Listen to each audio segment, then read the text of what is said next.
positif, ya kan? Kan kadang-kadang kita nih lucu ya, Pak, kenapa ya kok saya dibenci sama atasan? Kenapa saya selalu dijauhin sama atasan? Mungkin, nah tadi itu, kita nggak cocok, auranya nggak cocok, karena pribadiannya beda. Ya, udah tahu nggak cocok, kitanya nggak berusaha adaptasi lagi. Pelajari sesuatu itu, yang penting bukan belajarnya sebenarnya, prakteknya. Ya, coba praktekkan. Saya belajar di IEC ini tahun 94. Berapa puluh tahun dari 94 sampai sekarang ya. Dan saya selalu pakai sampai bertahun-tahun. Ya, termasuk komunikasi, termasuk juga improve, termasuk juga menghadapi 5 atasan saya apa? Brengsek.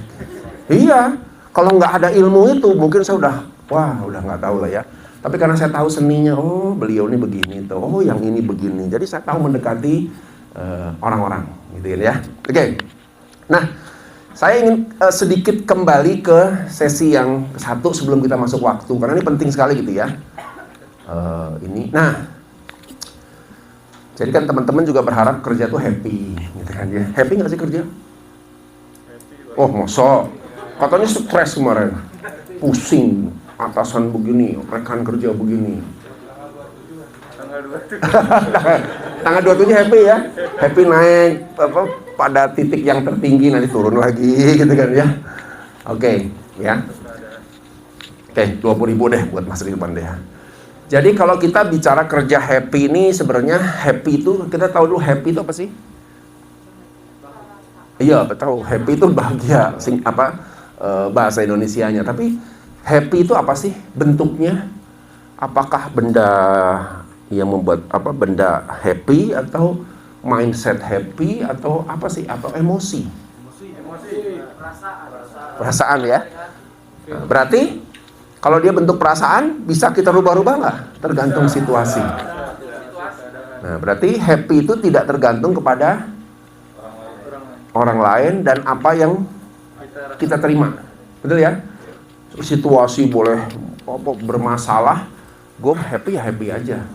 Kenapa harus tergantung situasi seperti itu? Nah, kadang-kadang kerja juga begitu, Pak. Karena Bapak kalau kerja, teman-teman kalau kerja tidak dalam situasi emosi yang fit, yang ada apa? Dari pagi sampai sore. Stres. Itu kan stres. Nanti pulang-pulang udah stres. Di kota besarnya ada satu penyakit namanya burnout.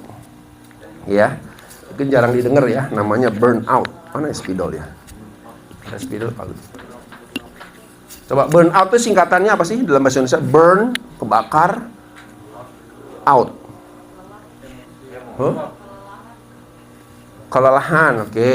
Itu kalau dalam bahasa resminya ya. Tapi ada lagi yang lebih ekstrim. hampir tuh. Otaknya udah penuh, Pak. Otaknya udah penuh, overload ya. Overload ya.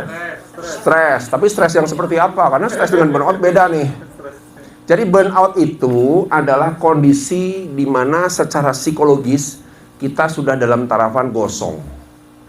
Kebakar habis, kan burnout, terbakar habis. Karena apa? Dalam dunia kerja yang paling sering menimbulkan stres itu apa? Salah satunya atasan. Tapi apa? Ketika kita masuk dalam tahapan yang sangat emosional. Kalau rasionalnya kita kerja pakai rasional nggak capek. Kita kerja berjam-jam sekalipun juga nggak capek. Tapi begitu sudah melibatkan emosional, nah inilah mulai nih mudah orang terkena yang namanya burn out. Ini banyak nih. Saya kalau nanganin kasus-kasus ya, karena kita ada kerjasama dengan Halodoc. Tahu Halodoc? Nah, jadi ada pasien masuk ke Halodoc, daftar, kita nanti khusus. Nah, satu Pak Lutfi juga tuh bagian hipnoterapi. Nanti yang pengen hipnotis boleh tuh. Ya, isi kepalanya hilang semua. Oh. Begitu keluar sini lupa, saya siapa ya? Diinstal ulang gitu kan ya. Nah, ini namanya burnout gitu ya. Nah, ternyata problem inilah yang sering terjadi nih. Nah, sekarang masalah emosional apa yang sering dihadapi Mas Putra di tempat kerja? Pressure, Pak, dari atas. Pressure, oke.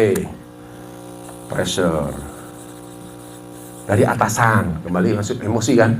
Aduh, sebuah banget nih atasan, nggak ngerti apa gue kerjanya, banyak begini ya, 20.000. Mas Rahmat, apa? Yang ini nih biasanya nih. Problem apa yang muncul dalam tempat kerja sehingga menimbulkan ini yang ujung-ujungnya akhirnya gini? Adjustment Pak, atau ejekan dari orang lain. Ejekan, oke. Ini curhat nih. Jadi 20.000. Pak Joko juga nih. Oke, Mas Rido, apa kira-kira hal emosional yang sering dialami di tempat kerja yang membuat kita bisa jadi kena burnout? Saat ini juga saat ada deadline, tiba-tiba ada permintaan dari luar dan ada tugas. Oke, jadi lebih cenderung pada waktu ya, tekanan waktu ya. Nah, ini yang kita bahas nanti ya. 20.000. Satu lagi yang belakang, Mas Denny. Apa? Komunikasi kurang baik terhadap rekan kerja, Pak. Oke, korslet ya. Kayak kemarin sudah belajar ya. Sebenarnya maksud saya begini, ditangkapnya negatif, ditangkapnya salah. Ya, padahal kita udah rasional nih. Gini loh maksudnya. Saya tuh nggak ada maksud begitu loh, tapi korslet, gitu kan ya. 20.000 ya. Artinya bisa masuk ke ranah komunikasi. Nah, teman-teman, kita nggak bisa ngindari ini. Bisa ngindari nggak? Nggak bisa. Senang tidak senang, suka nggak senang, setiap hari kita dibombardir sama hal yang sifatnya non teknis. Kerjanya mah nggak capek. Yang capek itu ngurusin atasan yang berbelit-belit, ngatasin temen yang baper, ngatasin orang-orang yang komunikasinya miskon, nggak nyambung dan lain sebagainya. Itu kadang-kadang membuat kita lelah, gitu kan ya. Nah, tapi bagaimana terus kita bisa kerja happy kalau begitu caranya? Nah, ini dia ya. Saya nggak tanya. Yang pertama, cara kerja yang pertama kerja keras. Ya, ini udah nggak model nih. Ini orang-orang zaman dulu yang kita belum banyak dibantu sama teknologi, benar setuju kerja keras. Contohnya apa di lapangan? Mas Henry apa? Orang yang kerja keras di sehari-hari kita lihat di pinggir jalan apa tuh? Hah? Kuli bangunan, gitu kan ya? Apalagi kalau kita nggak pakai teknologi ya. Semua manual, wah itu kerja keras tuh, ya. Nah, kalau kita nggak begini kita. Yang kedua, nah ini kerja keras, sayangnya kerja keras itu nyita banyak waktu. Nah ini kaitan dengan waktu. Banyak orang yang akhirnya terjebak di kerja keras karena dia tidak bisa manage waktu. Kenapa nggak bisa manage waktu? Karena dia tidak punya sistem untuk bekerja yang baik. Kenapa nggak punya sistem? Karena dia tidak update bahwa sekarang ini dunianya sudah dibantu dengan teknologi. Nanti Pak Lutfi akan jelaskan ya. Kalau teman-teman tuh sebenarnya setiap hari memegang alat yang powerful untuk ngatur hidup. Apa coba? Gadget. Tapi isinya apa? Nah, ini masalahnya nih ya. Ini masalahnya. Kita bawa alat yang teknologinya canggih, yang bisa ngatur hidup kita, tapi kita makainya cuman sebagian kecil, ya, salah satunya game, ya. Padahal powerful sekali itu. Nanti ada namanya Pomodoro, bukan Podomoro ya, Pomodoro. Jadi katanya orang kerja itu ada timingnya, ya, 25 menit istirahat, 25 menit istirahat, gitu ya. Kalau kita kerja digeder terus, nanti otak kita udah nggak bisa fokus, nggak konsentrasi, ini lelah, capek. Aduh, capek banget. Nah, ada tekniknya tuh, nanti kita belajar tekniknya ya. Nah, lalu yang berikutnya, kita masuk area yang namanya kerja cerdas. Ya, salah satunya ngatur waktu, timing waktunya nih ya. Kadang-kadang problemnya di waktu gitu ya. Nah, buat prioritas, delegasikan pekerjaan kalau bisa, gitu kan ya. Memang agak susah ya kalau teman-teman masih di level yang paling bawah. Mau delegasi ke siapa ya? Bisa nggak delegasi? Paling OB ya. Buatin kopi dong, paling gitu kan ya. Ujung-ujungnya hanya begitu gitu ya. Tapi kalau semakin tinggi, teman-teman nanti syukur kalau punya posisi, harus belajar delegasi. Karena kalau enggak, stres sendiri. Ya. Terus bisa mungkin jangan nambah jam kerja, tapi kurangi distraksi selama kerja. Saya pernah ngelihat ya pola orang kerja dalam sehari. Ini kerja berapa jam sehari? Mas Fajar berapa jam sehari? Rata-rata kerja di kantor. 12 jam. Hah? 12 jam?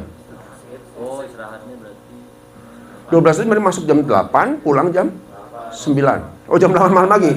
12 jam full ya, dipotong istirahat lah ya.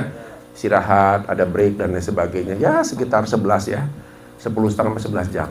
Gitu kan ya. Tapi saya lihat polanya. Pola orang gitu ya. Ternyata problemnya bukan soal waktunya, tapi gimana manage waktunya. Makanya teman-teman harus belajar namanya multitasking. Ya. Dan ini nggak mudah ya, tapi menurut saya ya dengan kondisi kerja zaman sekarang, kalau teman-teman nggak belajar multitasking susah. Karena multitasking harus bolak-balik gitu. Nanti ngerjain ini dulu, stop dulu karena menunggu. Oh, saya ngerjain ini deh. Stop dulu, ngerjain ini deh. Nah, gitu ya.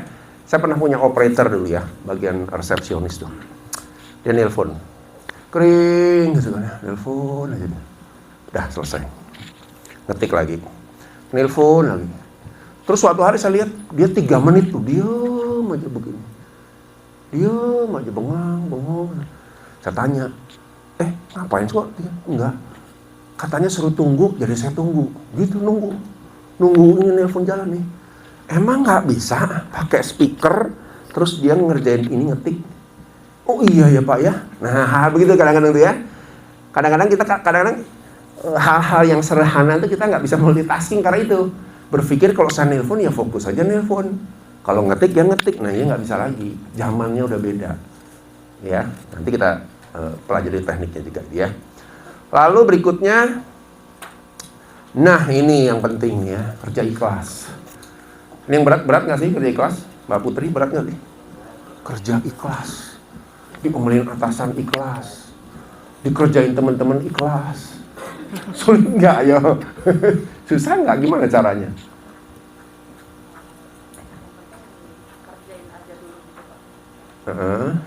Walaupun mungkin dalam hati ada kayak juga, aduh kayak apa lagi ya ini jadi berbeda Pak. Apa Oke. tidak dikerjain? Seperti kata Bapak tadi kan tadi ada yang beberapa caranya kayak bikin prioritas dan itu. Dan nanti kalau misalnya kita memang merasa keberatan, nanti sampaikan dulu. Ya nanti saya kerjain, tapi nanti setelah ini dulu ya. Nanti kita bisa tanyakan dulu kapan dia di sini kapan. Oke. Nah ini menarik nih ya. 20.000 ya buat Mbak Putri ya. Jadi caranya kerja ikhlas tuh simple sebenarnya. Kadang-kadang kita ini kalau kita ini makhluk emosi ya. Jadi kadang-kadang kalau ada sesuatu yang nggak kita suka, apa yang terjadi? Baper dulu. Malas udahlah, bodo amat lah. Nah ini yang kadang-kadang jadi kendala. Nah kalau kita mengikuti semua emosi kita, kerjaan kita beres nggak? Nggak beres-beres tuh. Ya emosi kita tuh naik turun. Nah emosi itu apa sih? Kan manusia terdiri dari 3 ya. Manusia itu terdiri dari apa? 1, pikiran.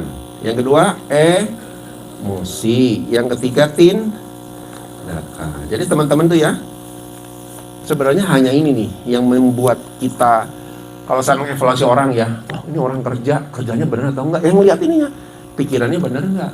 Emosinya benar enggak? Kalau 2 ini benar, pasti kerjanya benar. Ini saya kasih bocoran lah ya. Teman-teman kalau di psikotes, yang diukur ini sama ini. Kemampuan berpikirnya kita lihat, cara nyelesain masalahnya kita lihat, cara dia kalau ngatasin hambatan gimana, sama emosi. Dalam tekanan gimana? Emosinya naik turun atau enggak, fluktuatif atau enggak, mudah stres atau enggak. Ini semua cuma ini doang nih diukur nih. Akhirnya ditentukanlah, berdasarkan evaluasi orang ini dari pikirannya begini, emosinya begini, lalu dibandingkan dengan jabatan dia. Oke, lolos. Wah, enggak lolos. Ya, lolos tapi harus diperbaiki. Gitu. Jadi teman-teman ikut psikotes itu cuma itu. Coba tanya psikolog manapun juga, ya kuncinya cuma ini doang nih. Apa yang di dalam pikiran, apa yang di emosinya itu kita ukur, dijadikan angka untuk menentukan lolos atau nggak lolos kita masuk. Nah kebanyakan sekarang ininya bagus, ininya bermasalah. Ya, hampir 60% orang yang psikotes di tempat kami, gitu kan ya. Kalau masalah kan banyak perusahaan minta ya, Pak psikotes dari perusahaan-perusahaan. Yang banyak gagal tuh di area ini. Ini banyak gagal. Bukan di sini. Anak zaman sekarang pinter-pinter loh. IQ-nya naik. Zaman dulu 10 tahun lalu dapat IQ 100 dia setengah mati. Sekarang naik-naik tuh IQ-nya pinter-pinter. Kenapa coba? Teknologi, baca ini, baca itu, ya. Kemarin saya dengar dari Pak Lutfi, sekarang ada bahasa-bahasa ini ya, bahasa-bahasa gaul yang high class gitu ya. Kayak misalnya me time, apa itu me time? Bahasa Sundanya apa? Niis. Oh, ya kayak gitu tuh ya. Pokoknya lucu-lucu tuh. Me time, apalagi tuh, wah luar biasa tuh. Healing gitu ya, waktu healing dan sebagainya. Jadi kalau ini sih saya nggak ragu lah, ya. Semakin lama orang yang saya rekrut semakin pinter-pinter. Tapi kalau ininya bermasalah, gagal di sini, ya jangan salah. Anda nggak bisa kontrol, kendalikan emosi. Ini jadi masalah berat. Yang tadi yang saya bilang, nulis di RH, riwayat hidup apa? Saya orangnya nggak mood, saya orangnya males, saya orangnya suka nunda-nunda. Wah, kok kayak begini nih? Padahal bagus. Nah, kadang-kadang kita ragu-ragu. Terima nggak ya? Terima nggak ya? Terima nggak ya? Kalau diterima nanti perusahaannya komplain. Nggak diterima, ini orang pinter.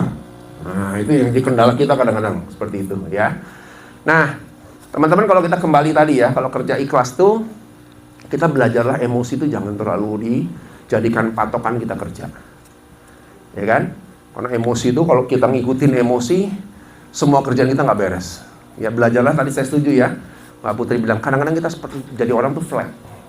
Ya sudah. Oke, dimarahin. Oke, baik, terima kasih Pak ya. Kadang-kadang atasan kita marah itu bukan sama kita loh. Pernah